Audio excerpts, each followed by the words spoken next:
Hello friends, welcome to Edu panther.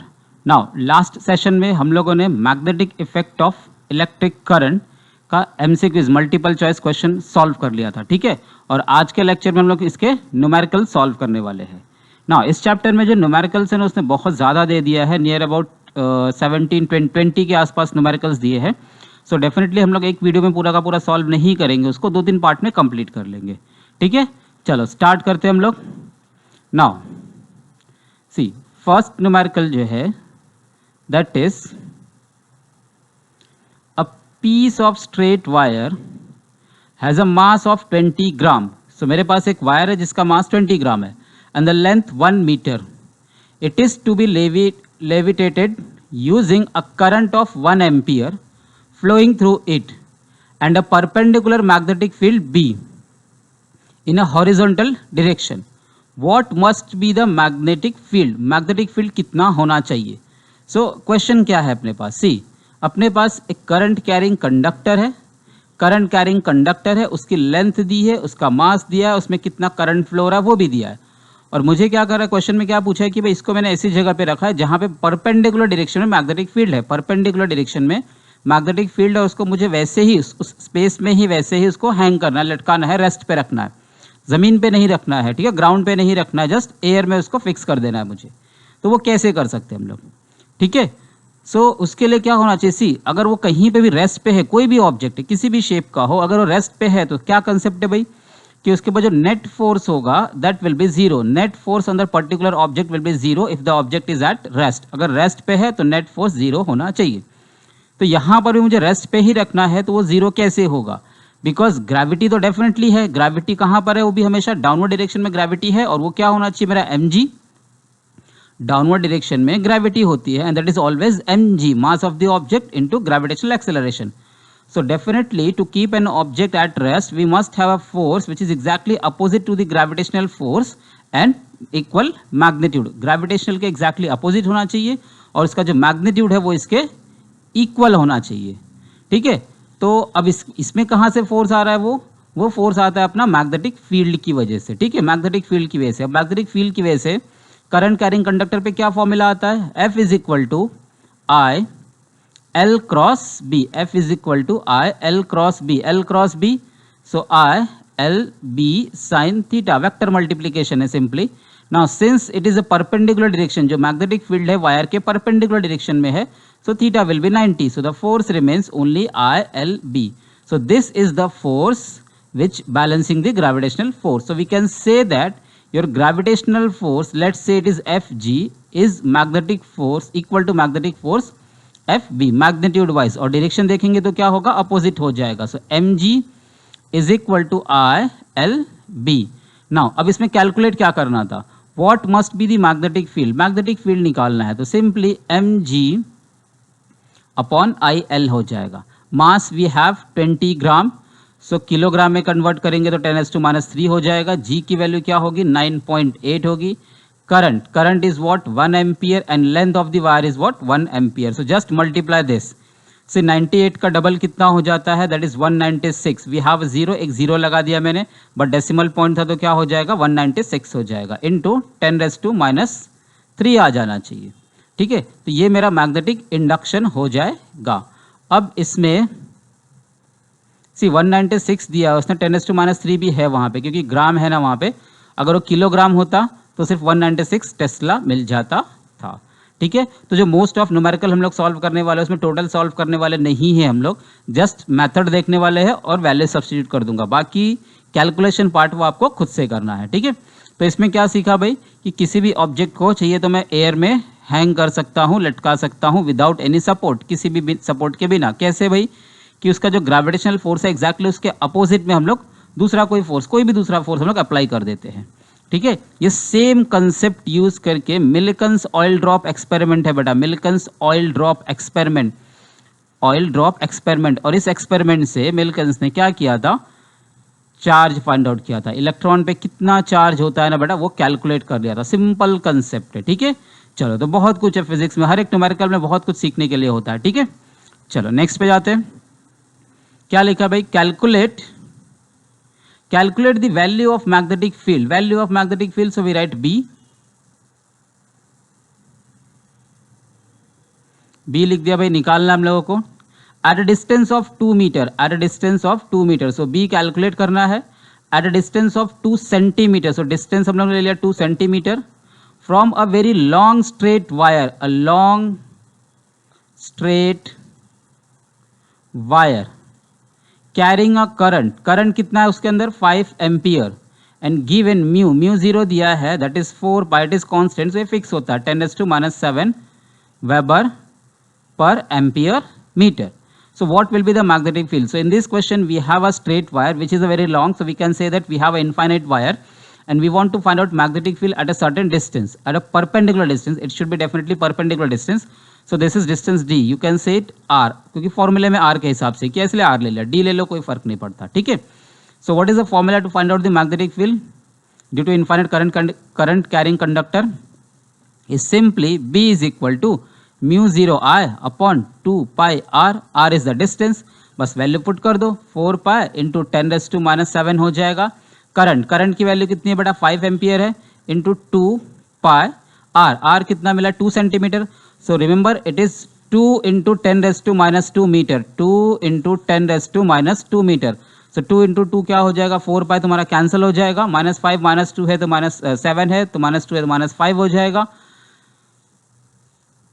So 5 into 10⁻⁵, 5 into 10⁻⁵ आ जाएगा। सो 2 ये cancel हो जाएगा अपना, ठीक है। चल हाँ, अब इसमें देखो बेटा, इसमें जो आंसर है अपना वो कितना दिया है 2.5, ठीक है। बट जो डेटा हम लोग को दिया है उस डेटा के हिसाब से 2.5 पॉसिबल ही नहीं है। क्या आंसर होगा 5 into 10⁻⁵ टेस्ला ही होने वाला है। से इसको मैं टेस्ला लिख सकता हूँ या फिर weber per metre square, weber per metre square भी लिख सकते हैं हम लोग, ठीक है। दोनों यूनिट इसकी पॉसिबल है। इवन गॉस भी है बट गॉस अपनी एसआई में नहीं आती है, ठीक है। देखो इसमें ना न्यूमेरिकल्स में 2-3 में आंसर रॉन्ग दिया है, लाइक 11th में तो काफ़ी रॉन्ग था बट इस साल उसने थोड़ी जो मिस्टेक है वो कम की है। चलो अब नेक्स्ट पे जाते हैं हम लोग। Now an electron is moving with the speed of, C speed, so लिख दिया पहले भाई स्पीड है 10⁻³ into 10⁻⁷ metre per second. Remember it is an electron, वो इलेक्ट्रॉन दिया है, ठीक है। In a magnetic field of 6 into 10⁻⁴ tesla to perpendicular to its path. याद रखना बड़ा परपेंडिकुलर मतलब जो वी बी है परपेंडिकुलर टू वी, वेलोसिटी के परपेंडिकुलर है। What will be the radium, radium of path लिखा है that will be definitely radius, radius of the path, radius निकालना है हम लोगों को।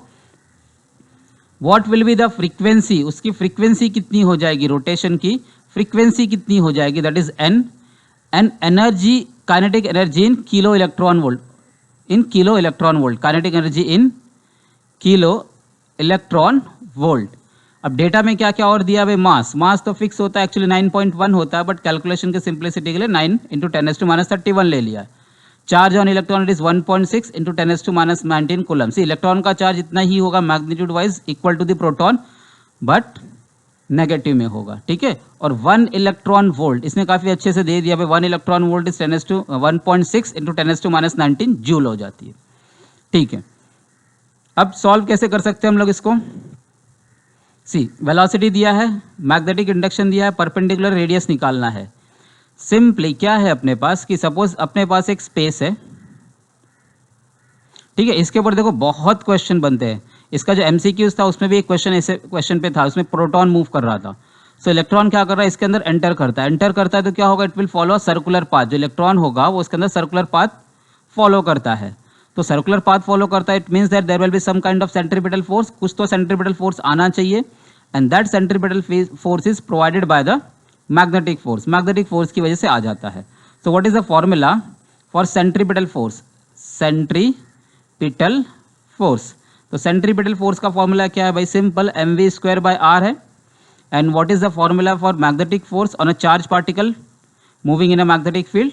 सो F is equal to Q V cross B है बेटा, ठीक है। सॉरी ये यहाँ पर आ जाएगा। नाउ अब मैग्नीट्यूड वाइज निकालेंगे तो क्या होगा, QVB sin theta, but theta तो 90 है। देखो उसने पहले ही बोला है कि वेलोसिटी और मैग्नेटिक फील्ड परपेंडिकुलर है, तो थीटा 90 हो गया, 90 होगा तो F इज इक्वल टू क्या मिलेगा, सिर्फ QVB मिल जाएगा। अब इस QVB को इसके इक्वल कर देंगे because magnetic force is responsible for that centripetal force और responsible for circular motion. So simply QVB is equal to mv square by r.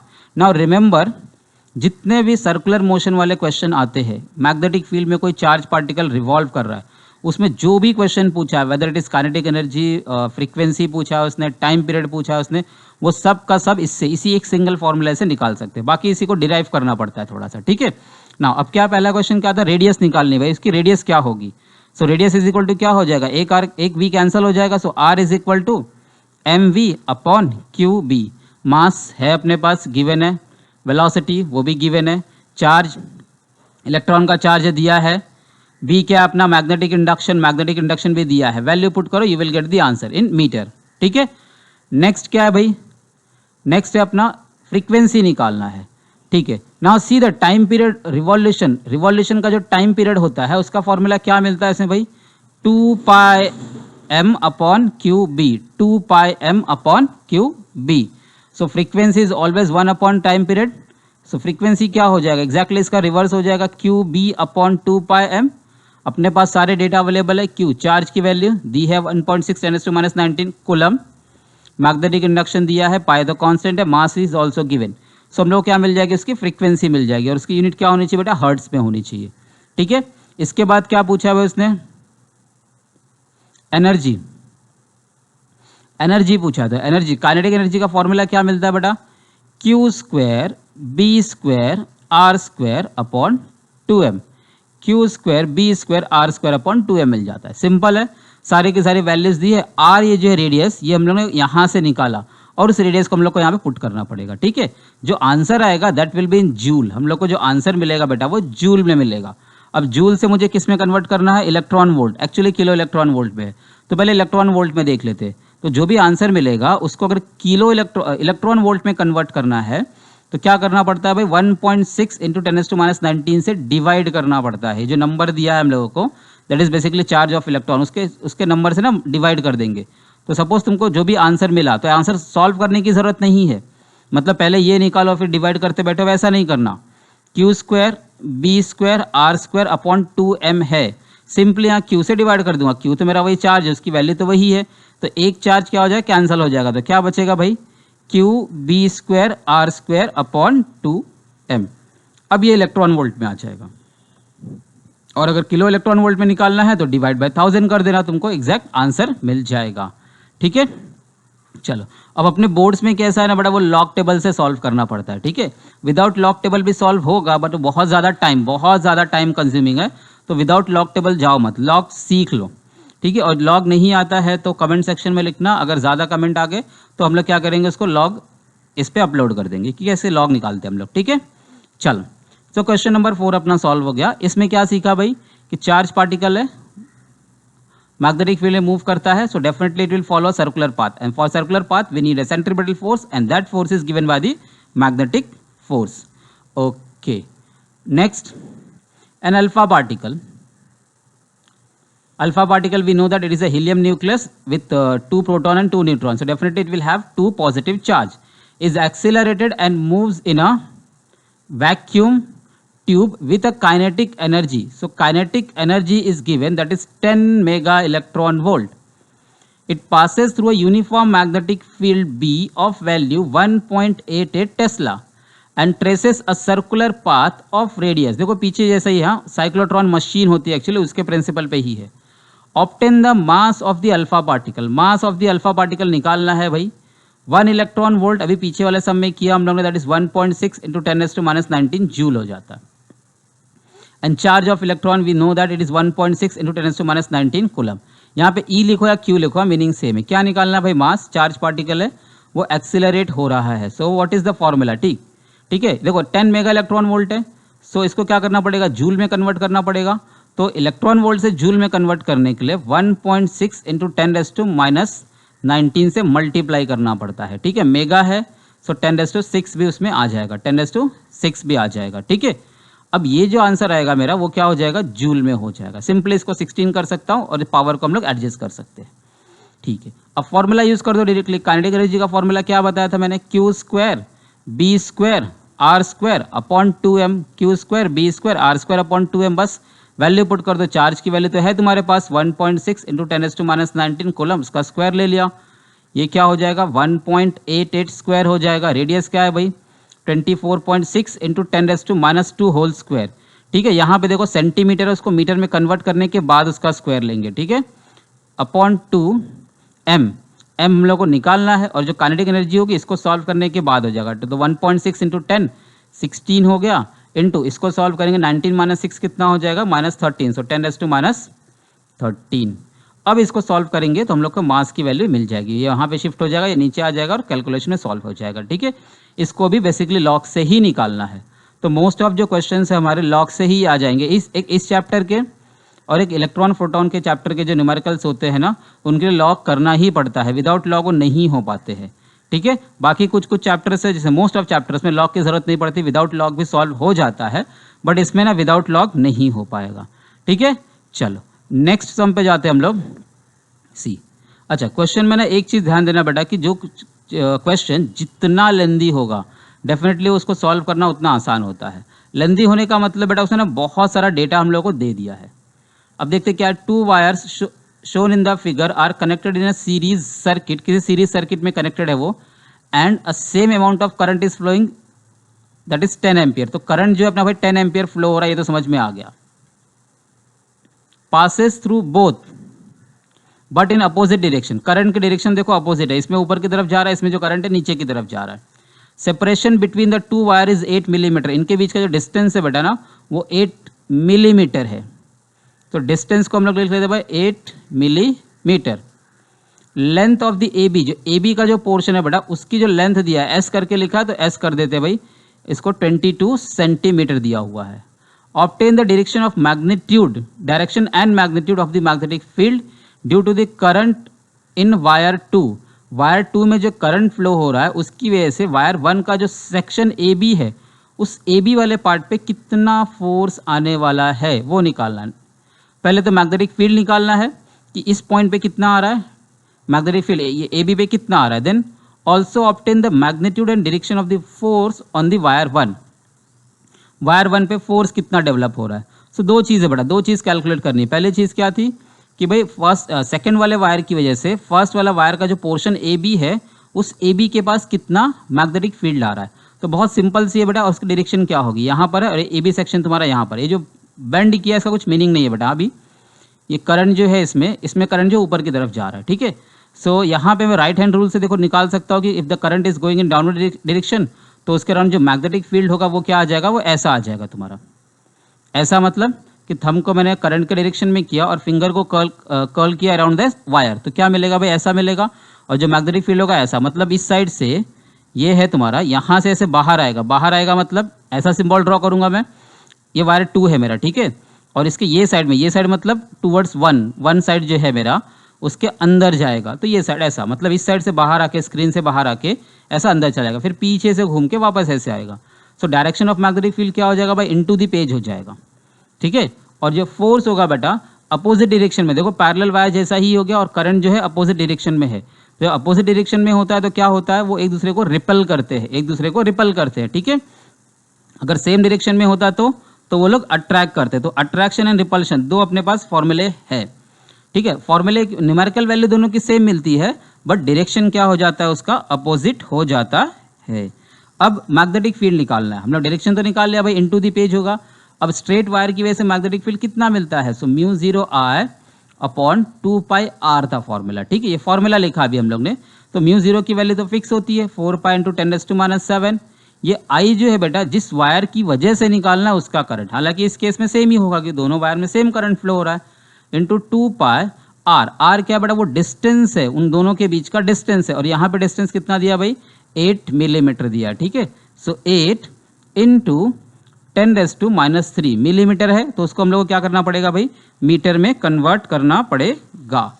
ठीक है, अब इसको सॉल्व करेंगे तो क्या मिल जाएगा भाई, एग्जैक्ट मैग्नेटिक फील्ड मिल जाएगा मुझे, यूनिट क्या होगी उसकी, टेस्ला हो जाएगी। ठीक है, अब नेक्स्ट क्या पूछा था, फोर्स पूछा है, तो फोर्स कैसे निकालेंगे। फोर्स का जो फॉर्मूला है वो क्या है भाई, μ0, force is what, μ0 I1I2 upon 2πd। अगर फॉर्मूला याद होगा सो μ0 I1I2 upon 2πd into L। अब ये क्या चीज़ है इसमें, तो देख बेटा ये जो L है बेटा, जिस पोर्शन पे मुझे फोर्स निकालना है उसकी लेंथ है, तो मतलब यहाँ पे क्या हो जाएगी, AB की लेंथ हो जाएगी, और AB की जो लेंथ दी है वो 22 सेंटीमीटर दिया है, ठीक है। मतलब अपने पास L तो है भाई, D क्या है, उन दोनों वायर के बीच का डिस्टेंस है। अब दोनों के वायर के बीच का डिस्टेंस कितना दिया था हम लोगों को, 8 मिलीमीटर दिया है। Separation between the two wire is what, 8 millimetre. जो मैंने यहाँ पे R लिखा था बेटा, वही यहाँ पे क्या हो जाएगा, D हो जाएगा, ठीक है। ये तो हमने फॉर्मूला लिखा, उसके हिसाब से फिर डेटा को अपने हिसाब, डेटा के हिसाब से वहाँ वैल्यू सब्स्टिट्यूट करनी पड़ती है। सो म्यू जीरो क्या है भाई, 4 पाई इंटू 10⁻⁷ है। I1 I2 अपना 10 और 10 है, 2 पाई एज इट इज। D जो है, D क्या उनके बीच का सेपरेशन, वो तो 8 मिलीमीटर है, सो 8 इंटू 10⁻² हो जाएगा, सॉरी -3 आ जाएगा, ठीक है। और इसके बाद D D तो लिख दिया हम लोग ने। L क्या उनके बीच का, L जो था उस वायर का पोर्शन है, उस वायर की लेंथ है, जिस पोर्शन का भाई मुझे मैग्नेटिक फील्ड निकालना था, तो उसका क्या था, 22 था। सो इनटू 22 सेंटीमीटर दिया बेटा, 10⁻² मीटर में कन्वर्ट कर लेना है। देखो मोस्ट ऑफ लोग ने ये कन्वर्जन की प्रैक्टिस नहीं करते, सेंटीमीटर मिलीमीटर ना, तो उनको आगे जाके बहुत बहुत नुकसान होता है। जो फर्स्ट चैप्टर अपना है मेजरमेंट, 11th का जो फर्स्ट चैप्टर है मेजरमेंट, जिसमें इसमें कन्वर्जन वगैरह के बारे में थोड़ा बहुत कैलकुलेशन है, यूनिट्स के बारे में है, वो चैप्टर अगर क्लियर नहीं है तो बाकी जितने भी चैप्टर्स आने वाले, हर एक चैप्टर में तुमको हर एक न्यूमेरिकल में कहीं ना कहीं कुछ ना कुछ डाउट रह जाएगा, ठीक है।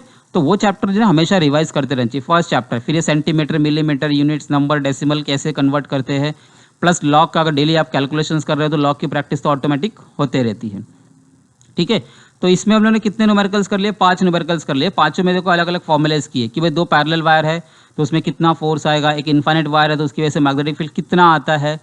फिर इसमें भी सेम था तुम्हारा, ये तो साइक्लोट्रॉन मशीन जैसी हो गई बेटा, काइनेटिक एनर्जी का फॉर्मूला, क्योंकि चार्ज पार्टिकल सर्कल में मैग्नेटिक फील्ड में घूम रहा है तो उसके अंदर काइनेटिक एनर्जी कितनी होती है। ये फॉर्मूला भी सेम साइक्लोट्रॉन वाला सिस्टम ही है, साइक्लोट्रॉन जो मशीन है वो इसी के ऊपर बनी हुई है। फिर ये क्या, ये भी तुम्हारा स्ट्रेट वायर की वजह से है, ठीक है। और ये क्या था भाई कि कोई करंट कैरिंग कंडक्टर है, मैग्नेटिक फील्ड में अगर मूव कर रहा है तो उसके ऊपर कितना फोर्स डेवलप होगा, और बाद में उसको क्या किया हम लोगों ने, ग्रेविटेशनल फोर्स से बैलेंस कर दिया, ठीक है। तो अभी इस सेशन के लिए इतना ही करेंगे हम लोग, जो बाकी बचे हुए न्यूमेरिकल्स है ना बेटा वो हम लोग नेक्स्ट सेशन में करेंगे, ठीक है। Thank you.